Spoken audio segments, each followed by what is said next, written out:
My name is Lauren Hale, and 3 months ago, I learned how quickly everything you build can be destroyed in a single moment. It happened on a Tuesday morning in our Chicago office, in one of those glass-walled conference rooms, where everyone can see everything. My supervisor stood there, perfectly composed, and in front of 24 people, she pulled up the files that represented an entire year of my work. Without a word of warning, she started clicking through them, talking about efficiency, professionalism, and the need to focus on what really matters, as if my work had been nothing but wasted time.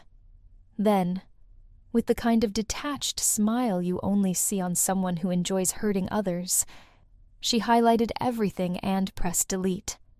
The screen went blank. Just like that, a year of building trust and solving problems for clients was erased, as if it had never existed. I stood frozen, my hands gripping the edge of the table, trying not to let anyone see how much it shook me. Around me, the room was silent, but the heat rose up the back of my neck, until I could hear the blood rushing in my ears, as everyone started turning away from me, pretending they hadn't just witnessed the kind of humiliation that leaves a mark. Something unexpected happened. My phone, which I had left face down on the table, buzzed. The vibration against the wood cut through the awkward silence like a warning bell. I glanced at the screen and saw a number I didn't recognize. For a moment, I thought about ignoring it, but something in me said to pick it up. I stepped out of the room, my heart still pounding from what had just happened. When I answered, the voice on the other end introduced himself as a partner at Rayner & Co., a fast-growing consulting firm out of Austin. He told me they had been following my work for months, that they had noticed how I was the reason so many clients were staying with Stratix Consulting, and that they wanted me to join them. While my supervisor was still inside explaining why I was a failure, this stranger told me they valued exactly the things she had just called worthless. By the time the call ended, I was standing in the hallway with shaking hands, but not from shame anymore. The offer was more than I had ever imagined. $500,000 a year, a stake in their company, and full freedom to build client relationships in the way I believed worked best. As I stared through the glass back into that conference room, I realized that in the same moment my boss had tried to humiliate me, she had also handed me my way out. Everything she thought was power, her control, her ability to erase my work, her public criticism, had just collapsed. The phone in my hand felt like a lifeline. I knew right then my life was about to change. 18 months before that day, I had walked into the downtown Chicago offices of Stratix Consulting, feeling both nervous and hopeful. The job offer had come at a point in my life when I needed a fresh start, a position as a client relationship coordinator that sounded routine on paper, but promised stability. My very first meeting with Hayden Crawford, the woman who would become my supervisor, made it clear what kind of environment I had entered. She was tall, impeccably dressed, and her handshake was cold, the kind that tells you this person doesn't waste time on pleasantries. She told me in a tone that carried no warmth that my job was to log calls, track data, and make sure all client communication records were perfectly updated. There was no mention of human connection or empathy, just numbers, schedules, and deadlines. As I spent the first few weeks settling in, I started noticing something disturbing. One by one, long-term clients were leaving. Accounts closed quietly. Projects ended earlier than planned, and there were more exit calls than new contracts. The unspoken truth was that the company was bleeding clients, and no one seemed to want to talk about it. I began digging into the files I had inherited from the coordinator before me, and what I saw told me everything I needed to know. Every note, every email, Every piece of communication was stripped of personality. Messages read like templates, polite but lifeless. Just business words arranged neatly in a row with no feeling behind them. It didn't take long for me to realize why people were walking away. These clients were trusting us with important parts of their business, but all they got in return was a voice that sounded like it came from a script. I started to do something that, to me, felt natural, but in that office seemed almost rebellious. I listened. I asked about people's families, about milestones in their lives, about the small details they chose to share, even in short calls. And most importantly, I remembered. When a client mentioned a daughter graduating, I wrote it down so I could ask how the ceremony went. When someone casually talked about their dog recovering from surgery, I made sure to follow up on it the next time we spoke. It didn't cost me anything but time, and it began to change everything. People who had sounded flat and distant on the phone started to talk to me like I was someone they could trust. Slowly, they started asking for me directly, instead of waiting for whoever answered the main line. For the first time in years, some of them said they felt like someone at Stratix was paying attention. I knew that Hayden would disapprove, because the more I cared, the longer each conversation became. But I couldn't ignore what I was seeing. The company had been so focused on its systems that it forgot that clients are human beings. And I decided quietly but firmly that if no one else was going to fix that, I would. The first real sign that my way of doing things mattered came during a routine check-in call with Michael Rogers, a middle-aged owner of a family-run manufacturing company in Indiana. What was supposed to be a 15-minute conversation about scheduling and invoices drifted, as conversations often do, into something personal. He mentioned almost offhandedly that his golden retriever, Daisy, had been having trouble with her hips, and that his weekends had turned into long drives to a specialist vet. Most people in our office would have let that detail pass as irrelevant, but I wrote it down. 2 weeks later, when I called him again, I opened by asking how Daisy was doing.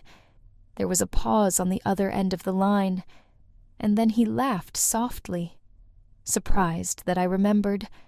For 20 minutes he told me about the new therapy they had started, and how she was starting to walk without limping again.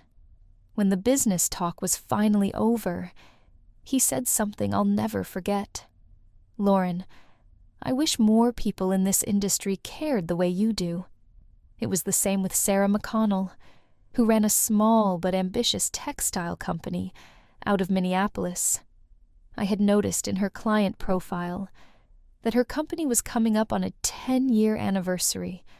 No one in our office would have marked the date, but I took 5 minutes to write a handwritten note congratulating her on the milestone and asking what she hoped the next decade of growth would look like. A few days later, she sent me an email, not only thanking me for noticing, but also setting up an additional consultation that brought in a project Stratix hadn't even been expecting.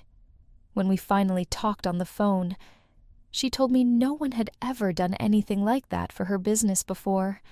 It was such a small gesture, but to her, it meant that someone had actually been paying attention. Slowly, word started to spread among the clients. Instead of dialing the general line and waiting for whichever consultant picked up, people began asking for me specifically. Projects that had been drifting toward cancellation started to come back to life.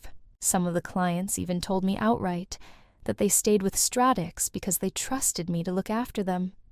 Inside the office, though, my efforts were noticed for entirely different reasons. Hayden Crawford would pass by my desk and glance at the notes I kept about people's lives, and her disapproval was like a weight in the air. During performance reviews, she would point to my call logs, tapping her pen against the column that showed I spent longer on each conversation than anyone else. She called it inefficiency, a distraction from the real work, but I could feel the resentment in her voice when she asked why clients were always requesting me.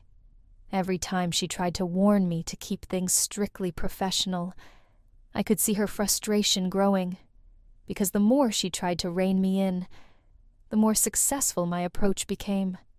By the end of my first year at Stratix, I had something no one could argue with: proof. Hayden had assigned me what she thought was a punishment, a massive audit of every single client interaction over the previous 12 months.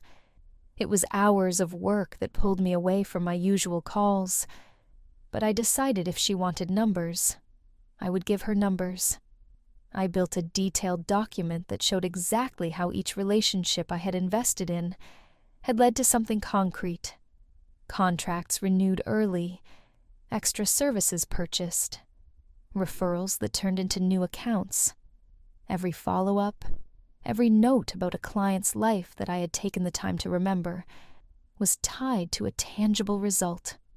When I was finished, the report was 50 pages long and documented hundreds of thousands of dollars in revenue that came directly from the personal approach Hayden dismissed as a waste of time.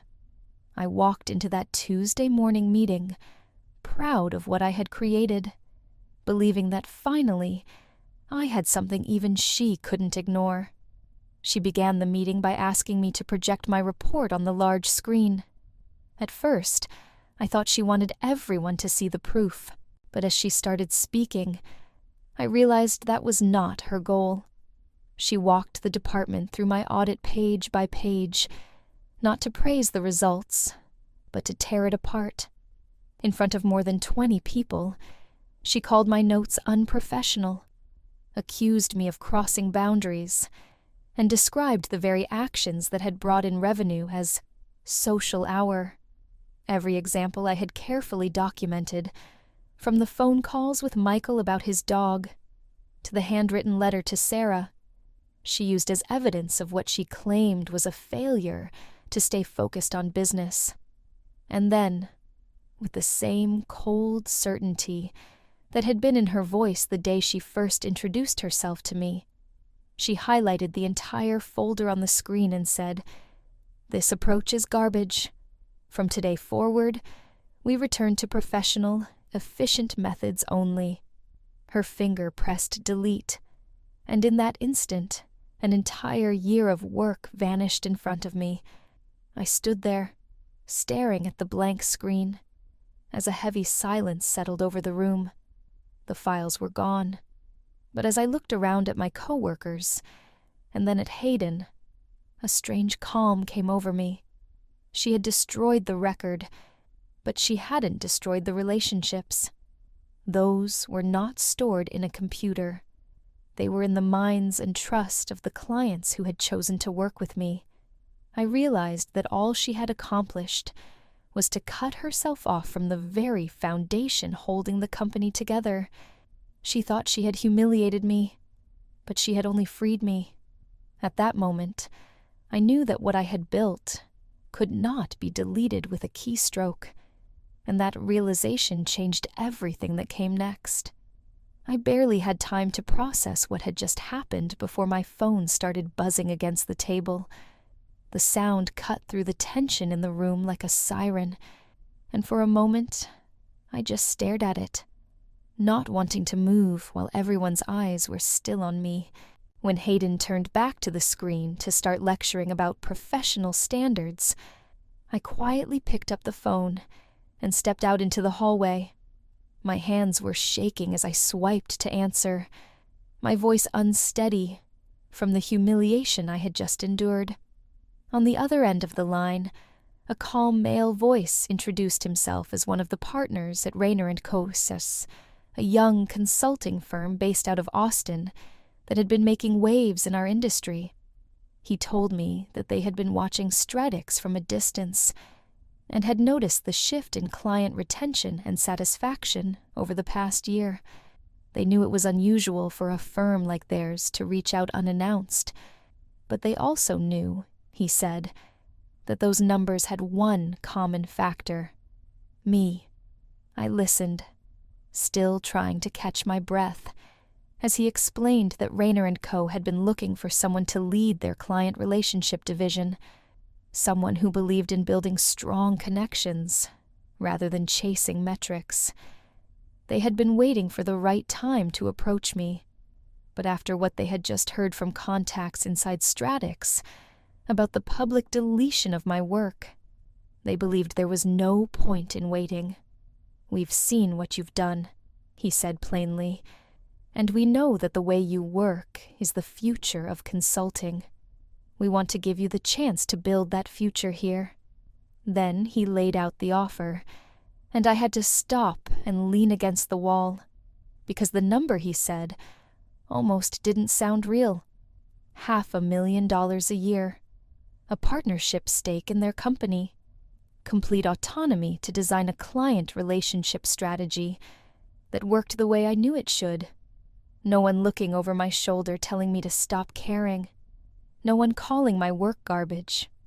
While he spoke, I could see through the glass wall into the conference room, where Hayden was still clicking through slides, oblivious to the fact that everything she thought she controlled was slipping away. I knew that if I accepted this offer, everything would change, not just my career, but my entire life. When the call ended, I stood there for a moment, staring down at my phone, feeling a wave of relief stronger than anything I had felt in months.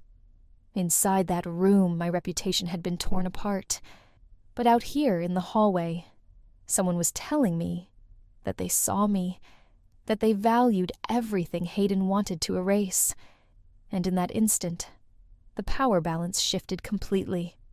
What she thought was my lowest moment had just become the doorway to something better. When I walked back into the conference room, the atmosphere was heavy, like a storm cloud pressing down on everyone's shoulders.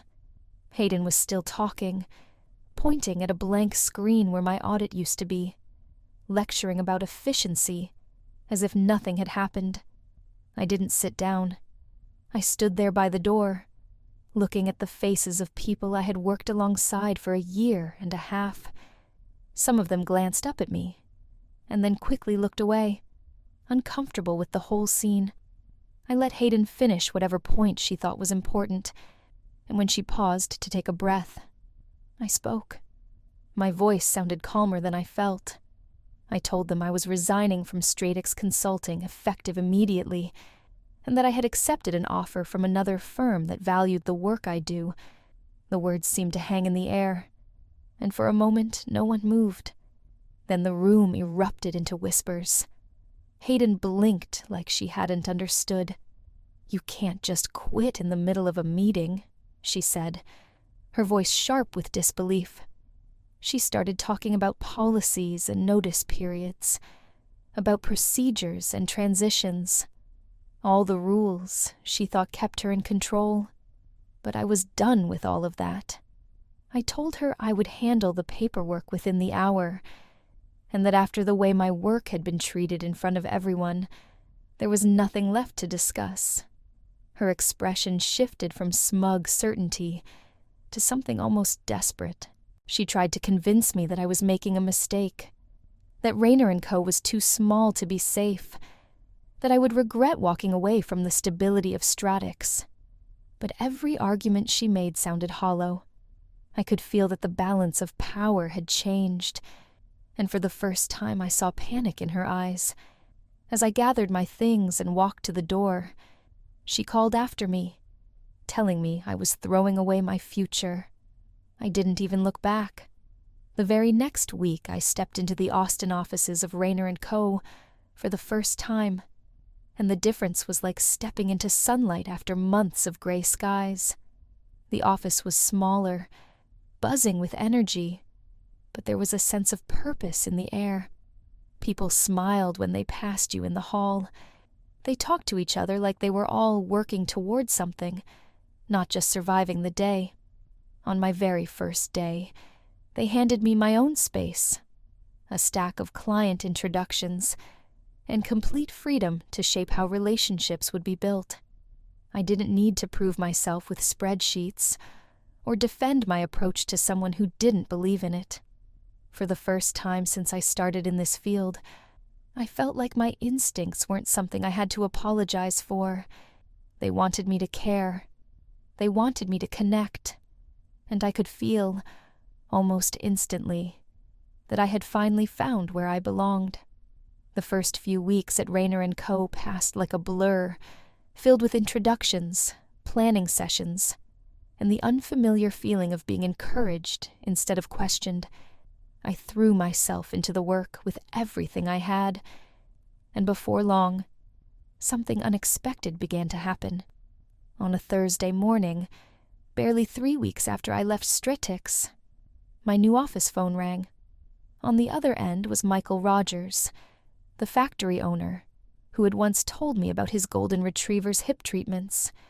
He said he had heard through the professional network that I had moved to a new firm, and he wanted to know if I could meet to talk about working together again. We spent an hour catching up, talking about his business plans and, yes, about Daisy, who was running around the yard again thanks to that specialist. Before we hung up, he said, "I only want to work with people who care. Wherever you are is where I want my business to be." That same afternoon, Sarah McConnell called. She had no interest in dealing with anyone at Stratix now that I was gone, and wanted me to help guide her company's next stage of growth. After that, the calls just kept coming. One by one, clients who had been with Stratix for years started reaching out to me directly. I never asked them to follow me. I never tried to lure them away. But it turns out, you don't need to convince people to leave a company when what they really valued wasn't the brand name. It was the relationship. They told me, sometimes with frustration and sometimes with sadness, that the tone at Stratix had changed almost overnight. What used to feel like a partnership now felt like a transaction. The little details they had gotten used to sharing with me, updates on a new product launch, a sick pet, a child graduating, were met with cold professionalism and short emails. It was as if the company had stripped away the last bit of humanity in the name of efficiency, and so, without any effort on my part, they started moving their accounts to Rayner & Co., where they knew I would treat them as more than just numbers. I heard bits and pieces about how things were going back at Stratix from people who still worked there. They said Hayden was overwhelmed, calling clients personally, trying to sound warm, but it was too late. She didn't know their stories. She didn't remember what mattered to them, and they could hear the strain in her voice as she tried to pretend.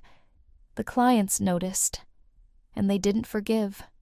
By the end of my first month, almost a dozen accounts had already transitioned to Rayner & Co., and with every new client who came through the door, I could feel the weight of my old office falling away.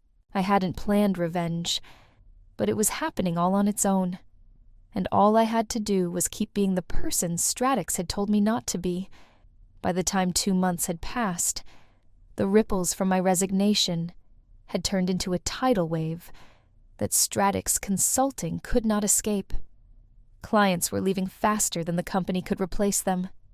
What began as a few quiet departures turned into a cascade of closed contracts, paused projects, and lost renewals. Entire revenue streams that had once been stable started collapsing because one after another, those relationships had been held together, not by systems and reports, but by trust, and that trust had walked out the door with me. Every day at Rayner & Co., we would receive another call or email from someone ready to switch, and every time I said yes, I could almost feel the ground shaking beneath the building I had left behind in Chicago. It wasn't just business they were losing. It was their foundation. Back at Stratix, the mood grew frantic. I didn't have to guess. People still working there told me everything. Hayden was trying to explain the sudden client losses to upper management, scrambling to come up with reasons that made sense on paper. She blamed the market. She blamed competitors. She even tried to suggest that the clients had been unstable partners all along, but the truth was clear. To everyone who was paying attention, it wasn't the economy. It wasn't bad timing. It was that when she deleted a year's worth of relationship building, she had deleted the very thing that had been holding those accounts in place. The company kept trying to fix the numbers with more policies, more rigid scripts, more efficiency. But every attempt only made the remaining clients feel more like they were dealing with a machine instead of a partner. Soon, their reputation began to crumble. Word travels fast in professional circles, and people notice when a firm that once seemed strong suddenly looks desperate. Potential clients started hesitating before signing contracts, afraid of being tied to a sinking ship. Some of the colleagues who had been silent during that meeting told me they could see panic setting in as Hayden tried harder and harder to patch the holes. She made more calls, wrote more emails, tried to host client events, but the invitations went unanswered. No one wanted to be charmed by someone who had already shown how little she valued them. By the end of the 3rd month, the company had lost more than half of its client base, and the remaining accounts were questioning their contracts. It was a free fall. I didn't feel triumph so much as inevitability. All of this was the direct consequence of refusing to see people as people, and no amount of scrambling could save them from that. While I was busy building something new, Stratix was busy unraveling, and there was nothing left she could say that would stop it. It was about 4 months after I had walked out of that conference room for the last time, when my phone rang late in the afternoon, and I saw a name on the screen I never expected to see again. It was Richard Alden, the founder and CEO of Stratix Consulting. His voice was calm, but there was something strained behind it as he asked if I had a few minutes to talk. I stepped into a quiet office and listened as he told me how much the company had changed in the months since I left. He admitted they had been losing clients faster than they could count, and that the board had come to the conclusion that the problem wasn't the market or competition. It was leadership. He said they had realized far too late that the relationships I built had been the backbone of their success. Then he made me an offer. Come back, take over their client relations division as a senior executive, name my salary, set my own terms. For a moment, I just stood there holding the phone, remembering that morning when Hayden had deleted my work, the silence of the room, the way everyone had looked at me like I was nothing.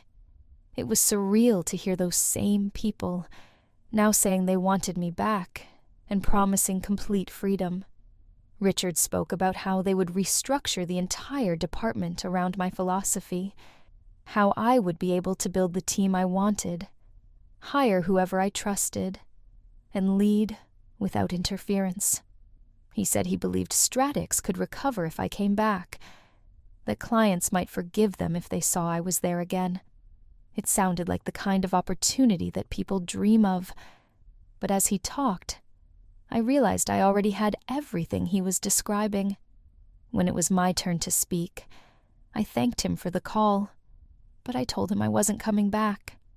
I explained that I had found a place where I didn't have to fight to be heard, a company that respected what I do without trying to tear it down. I told him I wished them the best, but the truth was, I didn't want to go back to a place that only learned to value me after it was too late. There was a long pause on the line before he finally said he understood. When I hung up, I felt lighter than I ever had. I wasn't tempted, not for a second. At Rayner & Co., I was surrounded by people who believed in the same things I did from the beginning. And no salary, no title, no amount of regret from Stratix could change that. Walking away once had been the hardest thing I had ever done. Refusing to go back was the easiest. 6 months after I left Stratix, the story that had started with a single deleted file reached its inevitable ending. By that point, their decline was no longer a rumor whispered between colleagues. It was front-page news in industry circles. The loss of clients had hollowed them out from the inside, and the board could no longer pretend they had control over the collapse. They announced that parts of the company were being sold off to a larger competitor in an effort to salvage what remained, while other divisions would be shut down entirely. For someone who had once thought of Stratix as untouchable, it was strange to see the name of the firm that had dominated Chicago for decades being spoken about like a cautionary tale. And as reports trickled in, I learned that Hayden Crawford, the woman who had started all of this the day she erased my work, was no longer with the company. She had been removed during the restructuring, her leadership blamed for the client exodus and the chaos that followed. The day I heard that news, I sat in my new office at Rayner & Co. and let myself remember that conference room one more time. The hum of the projector, the blank screen, the sound of her voice calling everything I had done garbage. It had felt like failure back then, like a door slamming shut on everything I had built. Now, sitting there surrounded by people who respected me, I realized that moment had been the start of everything good that came after. If she had never done what she did, I would still be in that office, spending every day fighting to be allowed to do the work I knew was right. Her attempt to erase me had given me the freedom to succeed somewhere else. I didn't need revenge anymore. It had already happened, in the simplest, most natural way possible. Around the same time that Stratix's pieces were being sold off, Rayner & Kodak called me into a meeting and told me they wanted me to become a partner. They said that the clients who had followed me had built the foundation of a growth the company hadn't expected to see for years. They trusted me to lead not just my team, but the direction of the firm's future.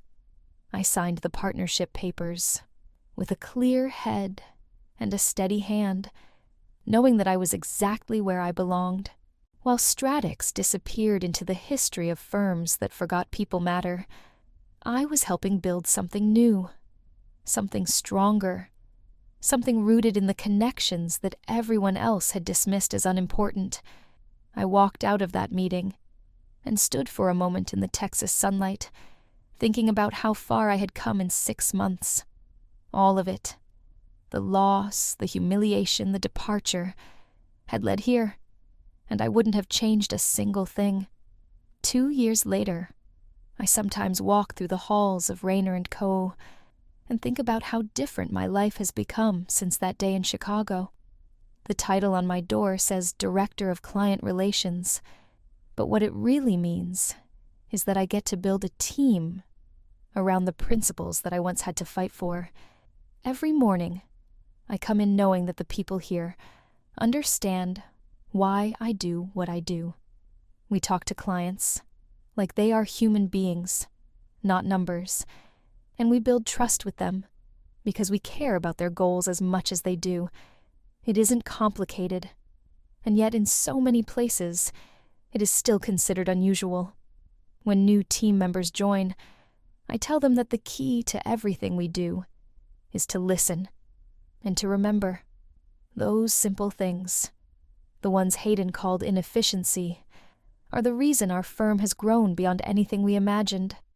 From my office window, I can see the skyline of Austin, and sometimes I catch myself thinking back to Stratix. There are moments when I wonder if they ever understood what really happened to them. They thought I left out of anger, but the truth is, I left because I finally understood that staying in a place that doesn't value you is the slowest way to destroy yourself. In the months and years since, the calls from former clients have never stopped, and neither have the stories about how Stratix became a shadow of what it used to be. I don't feel anger about it anymore. It feels distant, like a life that belonged to someone else. The person I was then thought revenge meant getting even. The person I am now knows that real revenge is creating a better life than the one they tried to take away from you.